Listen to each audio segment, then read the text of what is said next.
this is the pit marshal speaking. Don't forget, before the race starts, we want all those tender vehicles.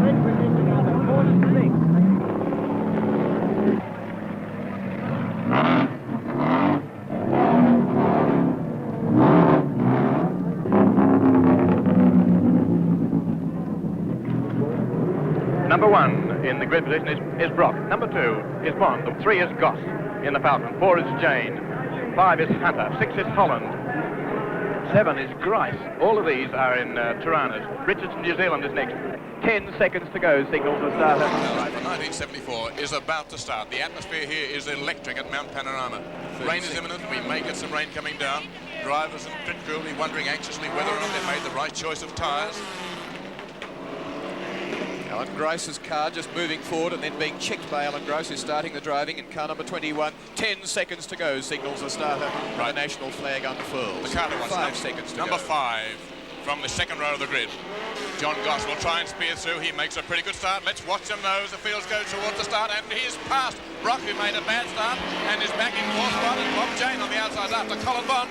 But it's Bond first, and then on the outside of the big Falcon and going hard was Bobby Jane, but it's the Falcon in second spot. And Bond has a long lead as they go for the first of 163 times up Mountain Straight. And the Falcon of Goss showing its great power there as it goes out after Bond.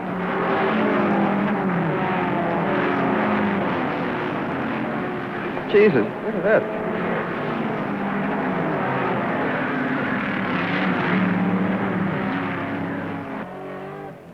You'd never know that Moffat started so far behind. He is so far and at the up. top of the mountain, I was, I think, fourth with 3 of those L34s in front, and I had to accept the fact then that we just didn't have the pace to actually do battle with them face to face. Moved up behind Goss, a tremendously good start as he's pulled up to within 1 car of John Goss, who, as you can see, is sitting in 4th position.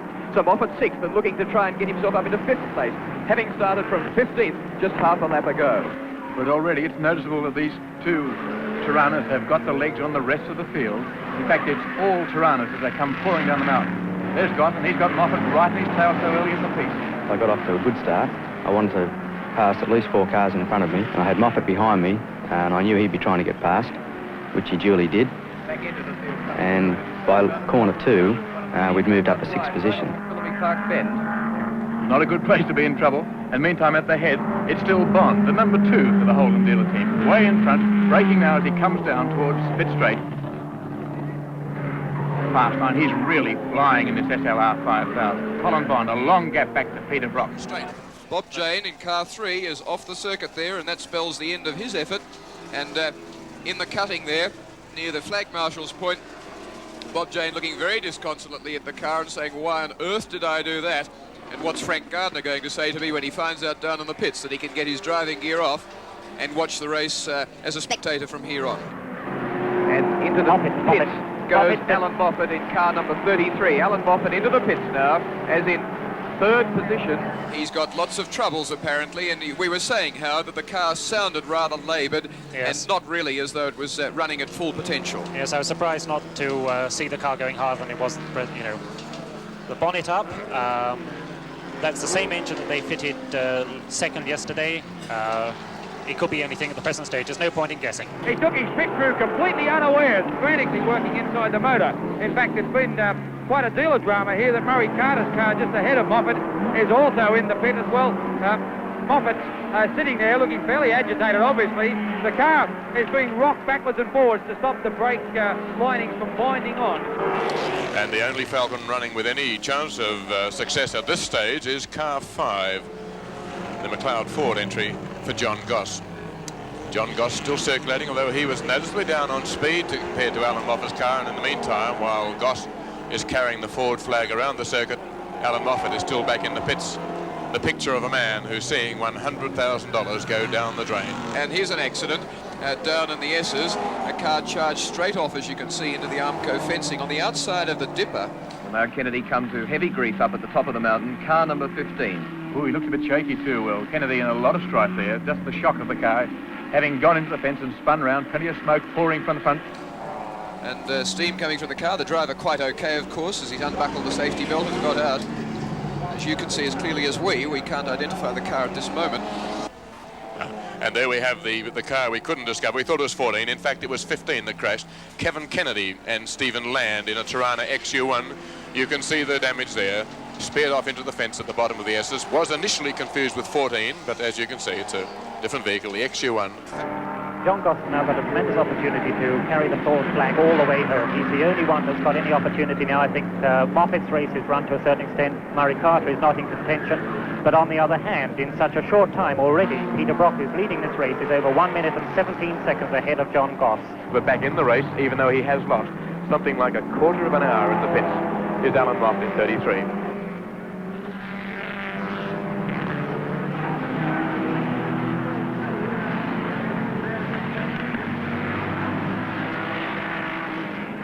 Reaching a speed down Conrod Straight of close to 250 kilometres an hour, around 160 miles an hour.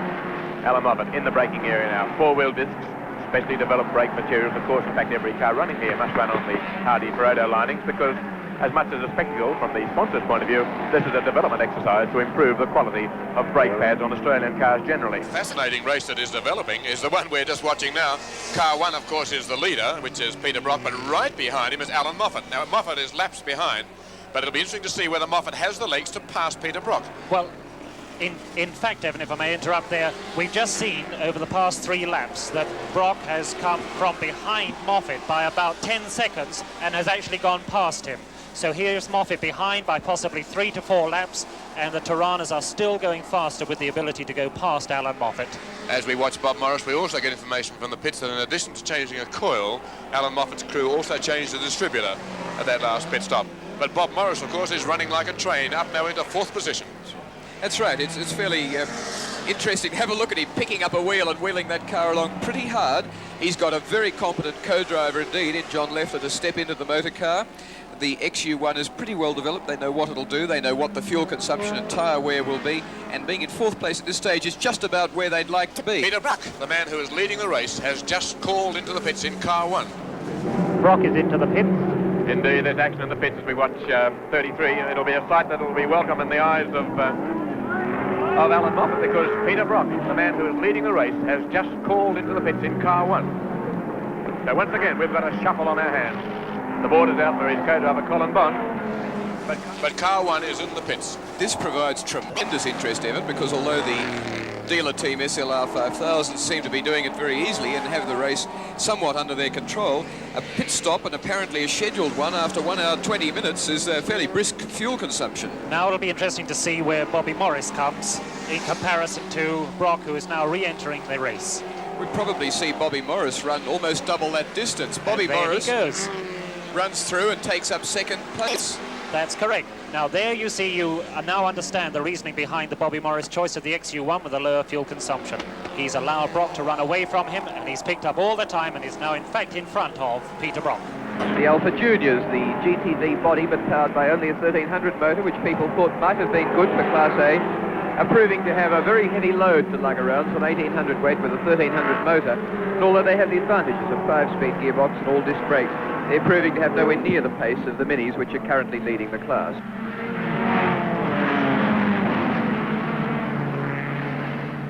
And into the pits now, we've got car 2. Colin Bond has come in as well, so both cars are following pretty closely on each other.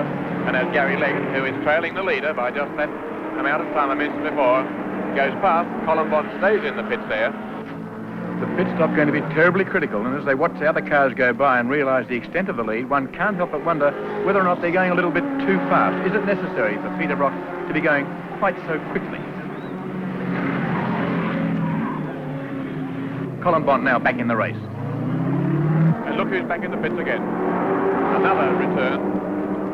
Car 33, Alan Moffat. Must be becoming a pretty despairing sort of man by now. Dieter Glimpse is going to get into the car as he puts his helmet on and Moffat clambers out. It'll be a very disappointed Alan Moffat that's climbing out of the car. The 1973 Australian Touring Car Champion, who virtually abandoned competing in that championship to pursue the development of this car for this race, and not let Peter Brock win the race, but win the championship, but certainly made it easier for him. And one can only imagine the thoughts in the minds of Dieter Glemser, the West German touring car champion, as he goes out for his first racing spell in the big Superbird. Alan, can you tell us in your own words just what went wrong this morning? We didn't get a fast lap on the track yesterday. That's it in a nutshell. It's the worst problem we face at Bathurst. But, you know, we shouldn't be making excuses. We do have an engine that's misfiring on the straight at the moment, and we just can't match the straightaway speeds of the other cars. John Goss still carrying the forward flag pretty well. He's quite a way back, but he's well placed to do well if something goes wrong with those two leading cars. This will be a race that John Goss would dearly love to win. He's been trying for 5 years, and this is undoubtedly the main race on the Australian calendar. He'd love to knock it off. Gossy, probably the most popular driver competing here today at Mount Panorama. And he's chasing, of course, Colin Bond, going so well, though Colin had a lot of trouble last year, Will. Yes, with that rollover in the very early laps, it wasn't at all a happy race for him. Although he's been nicely placed so far today, or that doesn't suggest that he might end up nicely placed. That wisp of smoke coming from the back of Bond's car. Presently in the pits from Class C, the Bainbridge Motors Mazda of Mel Mollison and Bruce Hindhoff. An RX3 Coupe, it's now made its way out onto the circuit. Bobby Morris is coming into the pits now. Car number 7 lying third outright. Into the pits. Now this is a most crucial pit stop. It gives us an indication of how many laps Bobby Morris can cover. There's the signal going out to one of his arch adversaries, Colin Bond. Bobby Morris would be very, very pleased to come home in front of the dealer team today. He's shown in races in the last year or two that he can run very close to them. And here is a real drama. Well, the reason is they've jacked the car up, and there's been a bit of body flex, and they can't undo the door. Colin Bond last year, there you can see a bit of action going on. Bob Morris trying to modify it. Colin Bond last year was telling me the drill they had to do. The first thing he had to do as he came to a stop was undo the door. I said, why? He said, once it's on the jack, we can't open the door. That's right. And you've just seen it happen there. So it's either through the window or they've got to work on that door lock. Petrol pouring everywhere from the boot. They can't get the spout out. It's jammed in the tank there. Quite oblivious of all, of course, John Leffler inside is strapping himself in, but he can't get any help from Bob Morris because he can't get through the window. Right, the stop is completed. It was a pretty quick one for the fact that it'll be one of the only 2 stops, and the time in the pits was 2 minutes, 20 seconds. And I would say that they would be in for a minute penalty for restarting whilst refueling, because that boot was no sooner slammed and the refueling had gone on right up until then John Leffler took off, and I'd say there's no way, Howard, that he could have in that time started the engine and got underway. Activities really increasing in the pits. Farrell now brings the little rotary Mazda in that's been going so well in this class, leading the class so far. And leading the Manufacturers' Championship in this class, having won its previous 2 rounds of the Manufacturers' Championship in Class C. Very well driven by Tony Farrell, and a very quick car indeed. Rick Reed goes behind the wheel now. Car's being changed. Not greatly worn, but taking the opportunity of changing rubber while the car's in there for the refueling. The rules, of course, specify that only certain types of containers can be used, so it's a fairly slow process. Plenty of time to change wheels. And a quick stop. Rick Reed now at the wheel as the little Mazda goes out. Back onto the track again, still leading in the class. Oh? Okay. Hey, look at this. Oh, dear. Oh, bad bloody luck. Signs of disaster from the pit of car 7. I just stepped out of the car the lap before, and everything had been going so well, and I couldn't really understand what would have happened, how the car would have deteriorated in 1 lap.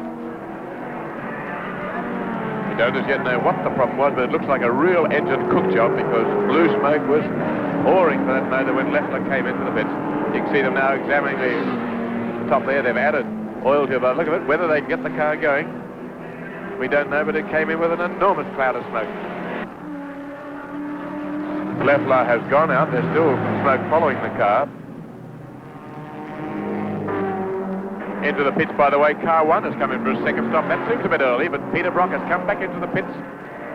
Now he's handing over to his co-driver, Brian Sampson, and we'll have the stopwatches out for this session to see what sort of pace Brian Sampson can maintain.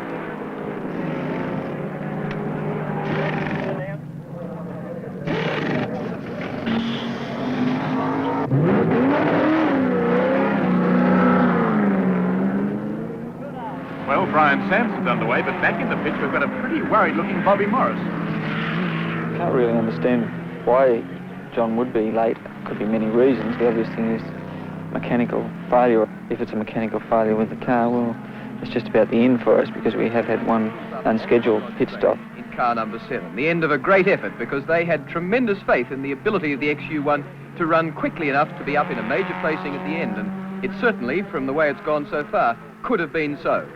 It looks like terminal engine damage as far as John Leffler is concerned. A car that only lasted a few laps at Bathurst last year, and then it had a terrific record of reliability all through this year, up till now. Colin Bond's going to make his second pit stop, and for the first time going to have a driver change, so that Bob Skelton will take over the driving of car number 2, which even although it's one pit stop ahead or behind, whichever way you look at it, it's made one pit stop less than Brock, is still lying in second position to it. But it'll be interesting to see how Sampson and Skelton shape up against each other. Bear in mind that John Goss is still well placed. John Goss and Kevin Bartlett lost very little time in the pits, and they're poised for success if any trouble afflicts these two cars, or if the co-drivers go too slowly on this central and critical spell.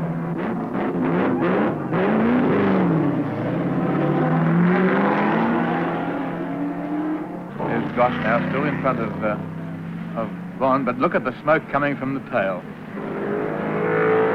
Cole Bond drove past me once, and I stayed ahead of him for 3 or 4 or 5 laps, and eventually I waved Cole past up the mountain, and when he drove past, it was just unreal, the amount of oil that car was dropping.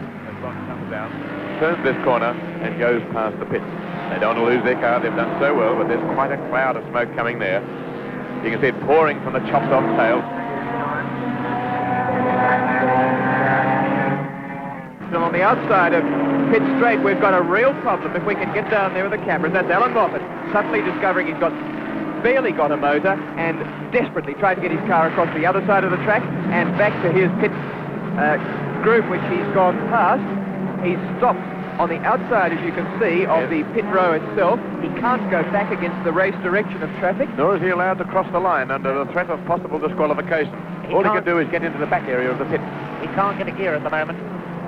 And Alan Moffat couldn't have picked a worse place. It's like breaking down in the middle of Pit Street in the P car. He's got a gear and away he goes. Yes, he's had to stop the engine, obviously, to select a gear.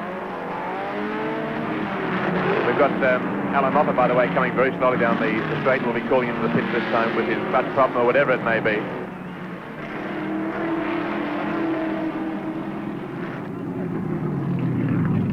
The race which held so much promise for Alan Moffat, developing into something of a nightmare. Dieter Glemser crowding round with the mechanics to try and find out what the latest problem is. And the news, Howard Marsden, from the Moffat pit is that he has withdrawn from the race.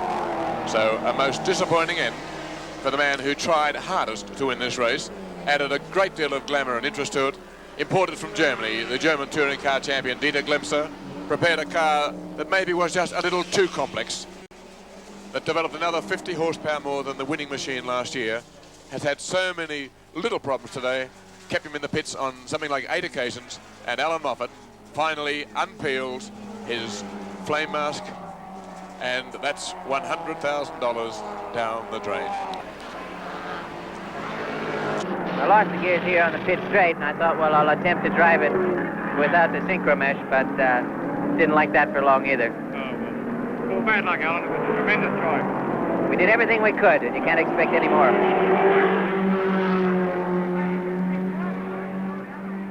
Alan Moffat has known the exaltation of tremendous success, and now he's experiencing the depths of disappointment. And is now falling across the track. And with rain, of course, comes the threat of disaster. Just what happened to Queenslanders Barry Nixon-Smith and Dennis Geary, his XU1 running on racing slicks. Came down through Forest Elbow, and you can see the result for yourself. Lost it, hit the bank, rolled over. You can see the slick tyres just couldn't cope with the suddenly treacherous conditions here at the track. And the Queenslanders, who had gone so well in the early stages of the race, in fact, they were the fastest qualifiers for an XU1. Yes, they being 9th fastest, but they're now rolled over. They were running 31st at the time, so they'd had problems during the day. And now, of course, the Queensland Tirana XU1 is well and truly out of the race. A wet circuit still posing quite a problem on the mountain part of the circuit here. And there is the man who has led the race, or the car that has led the race for so long. Number 1, the Holden dealer team entry, Peter Brock and Brian Sampson. Sampson driving at the moment. The car has a lead of about 1.25 minutes over the teammate, the car of Colin Bond and Bob Skelton. Diabolical conditions, Evan, because as you can see, the track is quite slippery and treacherous up there at Forest Elbow and other parts of the top of the mountain. And down here in Pitt Straight, although we've had some sprinkles of rain, it's dry. So the drivers have got no alternative but to stick really to the compounds they're on currently and to tread very carefully in the slippery parts of the circuit. Cars spearing down the straight at the moment, and the rescue vehicle hauling Barry Nixon Smith XU1 off the circuit that went on this roof. But a man who hasn't put a foot wrong has been Brian Sampson, who took over from Peter Brock, who established such a commanding lead early on. Brock went to the front on the third lap when he passed his teammate Colin Bond, who'd been the hare at the very start of the race. And Brock, except for the times when he's come in for the pit stops and has had to relinquish the lead to Bond and those who were initially running close, has never been anything but the master of this race. Now, do we have trouble among our race leaders? The second place man, Colin Bond, car 2. Look for yourself.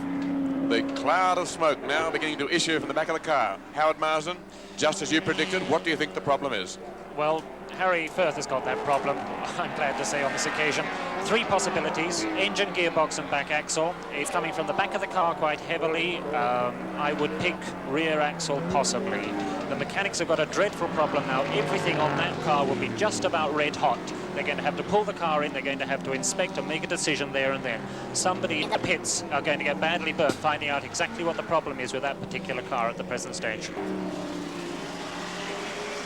Bond has ignored this particular black flag and is going through again for the second time. He's waved across towards the pits, indicating that possibly he'll come in next time. He did acknowledge some sort of signal there with a long extension of the left arm. He pointed to the pits, either telling that he was coming in or he had no intention of coming in. We'll know next lap just which way he's going to react. Yes, he is, going in tight.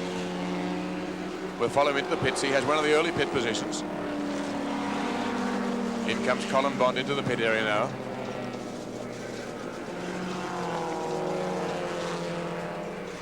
Now, the rules state that only 6 men from the crew can be around the car, but there are a lot of observers there, making it a little hard probably for Gus Dorton down there to get too close and see what's going on. And as the bonnet goes up, a great cloud of smoke pours out.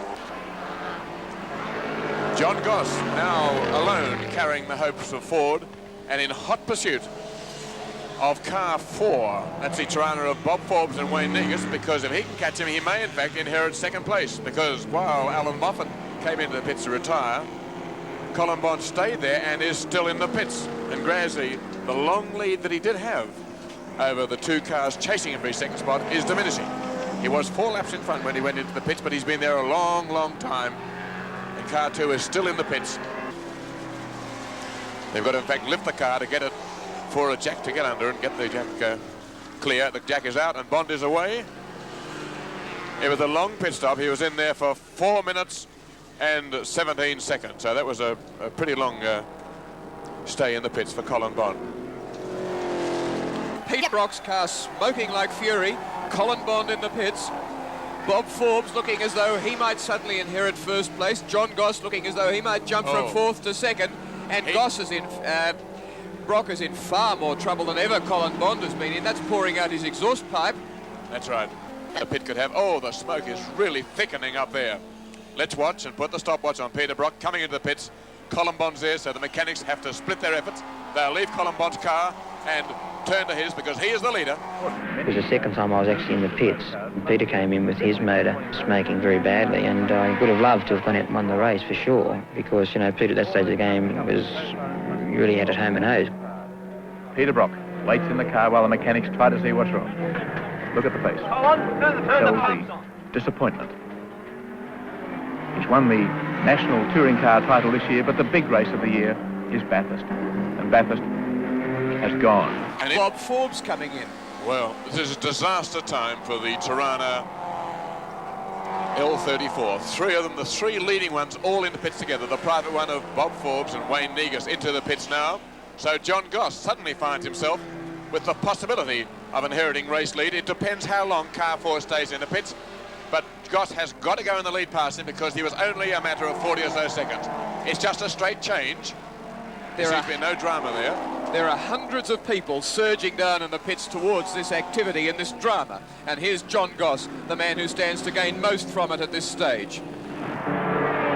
And the crowd is starting to cheer and to go mad. The 20-deep crowd on pit straight waving their arms in unison as John Goss last pass. And it's Forbes and Negus now in second spot.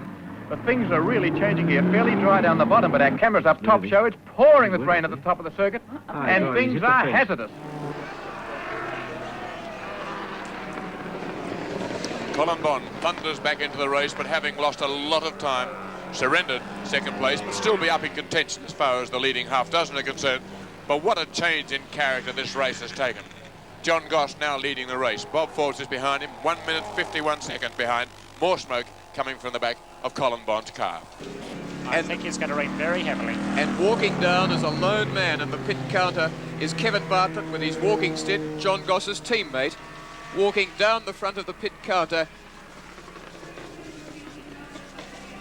not far in front of the Ron Hodgson tower. And John Goss, unbeknownst to Kevin Bartlett, has had a slip up the top, and he's slowed, so that Kevin Bartlett, who's casually having a chat to... He's lost a tyre, Will. He's got a flat tyre at the front. He's trying to drive round now, we have a sensation. The race leader with a flat right outside tyre, you can see it. And the spoiler too. Yeah, I think he's provoked it. Either the flat tyre has put him off, or he's gone off and hit something. And now, with a lead of something like 1 minute 55 seconds over car 4, John Goss going very slowly on a track that has suddenly become wet and slippery as another shower of rain falls on the mountain here at Bathurst. Here he comes now. The rain is teeming down at the moment. The car's so heavy to steer and hard to drive at that stage. So much pull on the outside wheel. Spitting bits off the wheel as it starts to break away. Just aquaplaned across the road along the curve past McPhillamy Park and bumped into the bank bloody heavily. It just rammed into the earth bank, and it got sort of caught in the gutter, and with that blown right front tyre I just couldn't get it to come back onto the road, and it took about 500 or 600 yards at very high speed to coax it back onto the road. And I kept saying to myself over and over again, you're going too fast, you've got to lose more speed. And in the end I just seemed to be walking the car down towards Forest Elbow. The magnesium wheel started to break up under the car, and I could hear fragments banging up under the chassis, so I waited for a break in the traffic and drove across to the right-hand side of Mountain Straight and put that damaged wheel on the grass and drove it all the way down on the grass to save it from breaking up. Slows down, there'll be a change of wheel and probably a change of rubber here, because it's raining now on so much of the circuit that he may take this opportunity to change from the dry weather rubber, which must have made the car as big as this, almost uncontrollable at the top, onto wet weather gear. And in fact, what turned out to be something of a disaster, or seemed to be a disaster, may turn out to be a winning advantage. I still wasn't aware of the density of the rain. I drove into the pits and stopped, and I called for some more engine oil, and the Bridgestone engineer came to the window, and Barry said to me, wets or dries? And firstly I said dries, and I still wasn't aware of how much rain we're getting. And he said, are you sure?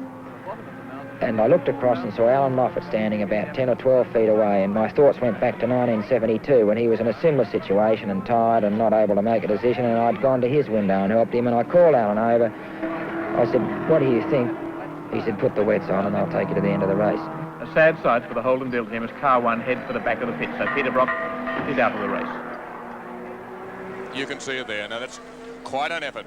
It shows the strength of some of these magnesium alloy wheels. They can drive so far without a tyre there. It's chopped inches off the width of the wheel. It's only about 3 inches wide at the rim. 6, 7, 8, 9, 10, 11, 12, 13, 14, 15, 16, 17, 18. 18 cars in the pits at the moment, but they're still coming. Alan Moffat out of the race, but still joining in the spirit of the things as he tries to get help for John Goss to get him out there, because Forbes and Negus are closing bit by bit. Colin Bond well back now, running around 5th, but still trying terribly hard. Never gives up, does Colin Bond. Bob Forbes going past him to also call into the pits and therefore go on to wet weather rubber. And in the meantime, Goss has just about finished that changeover, so he's out now, whilst most of his sparring companions, his opposition, are coming in to do what he's just been forced to do. And things are so wet here, Mount Panorama. Bad down the bottom of the circuit, but diabolical up the top. Water is streaming across the track there and suddenly presenting cars with a glyphating surface I thought for a start, because it was only rain on top of the mountain, that it might, be worthwhile staying on slicks. So I did 3 or 4 laps on them, but all of a sudden there was a torrential downpour on the top of the mountain and many cars were going off into the arm car. And I took the best part of valour and decided to come in and change onto wet. Car 54, what a shame. You can see the front there. Again, a victim of the wet, even though you were saying, well, it's the car you'd most like to drive. And it looks like the driver himself is kneeling in an attitude of prayer in the front there, seeking attainment. But 54, the man, John Lord and Ray Malloy, who were leading for so long, caught out in the rain, have biffed the car, and they're out of the race. Which means that the Gary Leggett Mini, I think, moves up to class first, but it certainly brings up one of the Honda Civics into a much more threatening position. And a race of continuous upset. Meanwhile, in the pits, Kevin Bartlett is all rigged up, ready to go, so they're about to make their last pit stop. Rain had slowed the race, and where we'd hoped to finish it in 3 hours, I had to come in and hand over to Kevin. The fact that we'd had to stop, it was the privately entered Tirana of Bob Forbes and Wayne Negus that came into contention. According to our chart, we were still 1 lap ahead, but we couldn't afford to take the risk. And in comes Goss now for the possibly most critical pit stop of the whole race. It's got to be quick, it's vital, and Forbes may or may not have to come in. John Goss can't afford to waste any time at all. Driver change, some fuel, a quick check of tyres.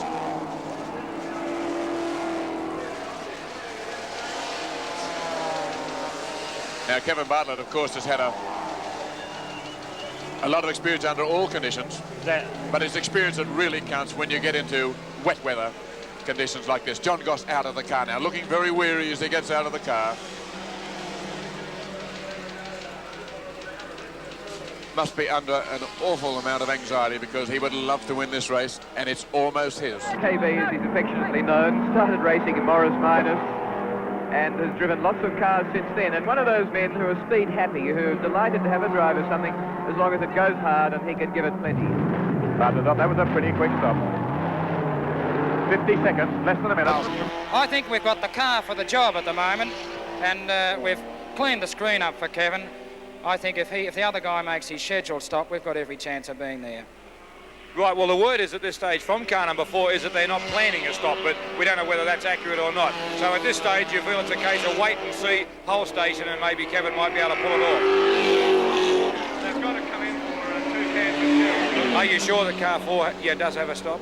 Well, if he doesn't have to come in, he deserves it anyway. It's pure hell up along the top of that mountain. The race is extremely dangerous at the moment, and I was hoping half an hour ago that they might have stopped it. I just hope somebody doesn't get hurt. It's unbelievably dangerous along the top. There's a lot of water running across the road, and it alters from lap to lap as the traffic pattern cuts through the water, and then it doesn't, and it's very, very dangerous. I hope everybody stays on the road. Tremendous parochialism here among the Ford and Holden team, trying to push their own particular car home. More than 30,000 spectators around this rain-sodden course.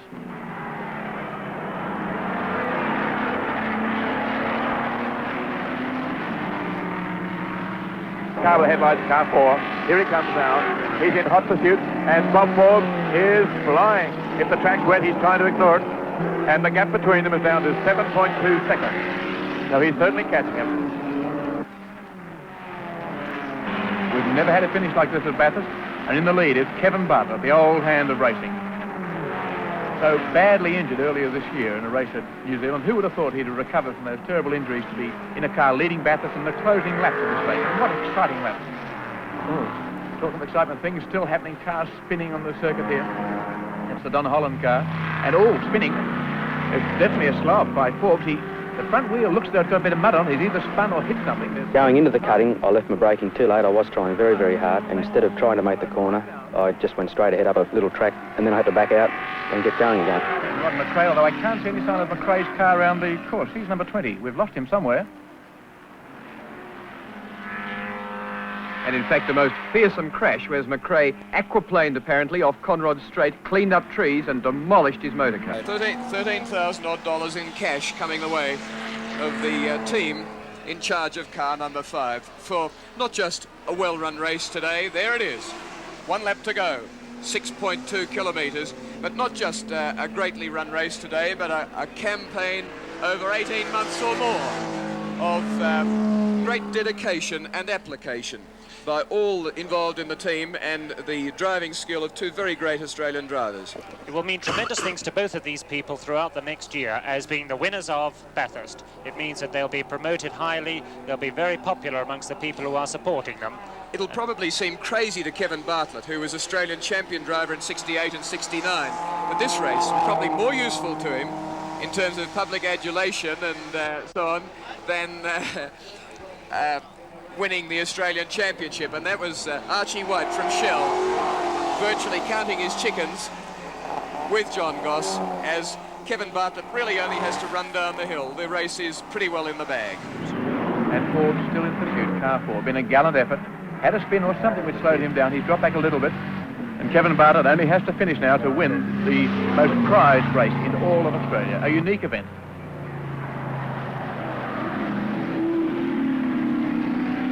A marvellous challenge from Forbes and a tremendously well-judged, well-driven, well-prepared race by Goss, by Bartlett and by their team manager, Max McLeod.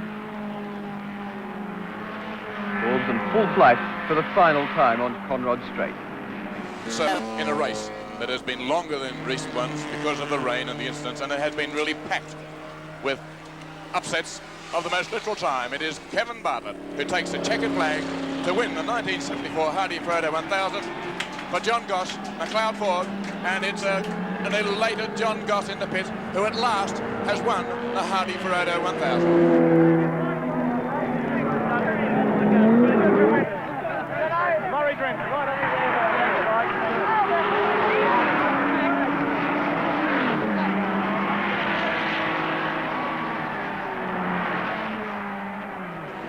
Big Rev Kev there with him, and I think at this stage, Evan Green, if we can hand over to you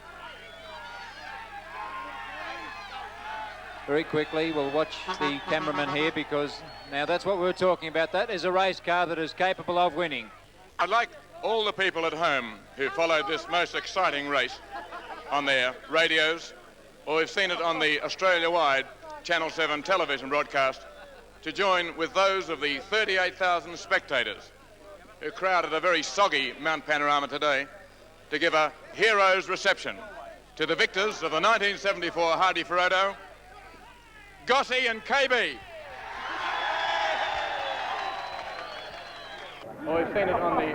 But in reflection, I guess any of the guys, Peter Brock, Alan Moffat, Colin Bond, tell you what it meant to win the big one. But then I wondered if I'd contributed something to the development of the Australian car. This was my moment, and I loved every second of it.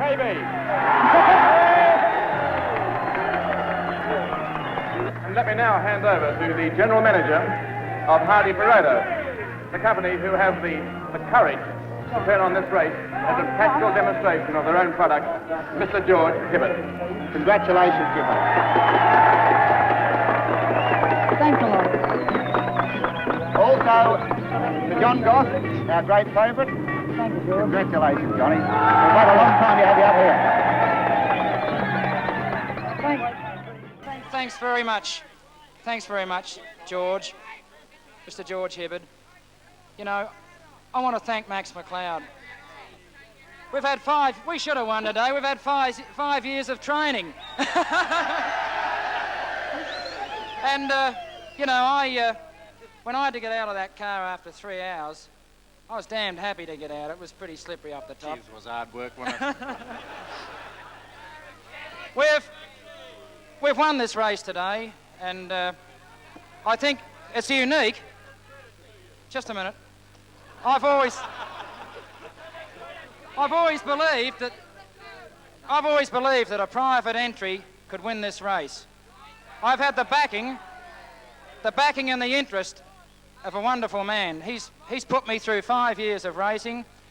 We've managed to win this event today, and I've done it my way. We've beaten the factories.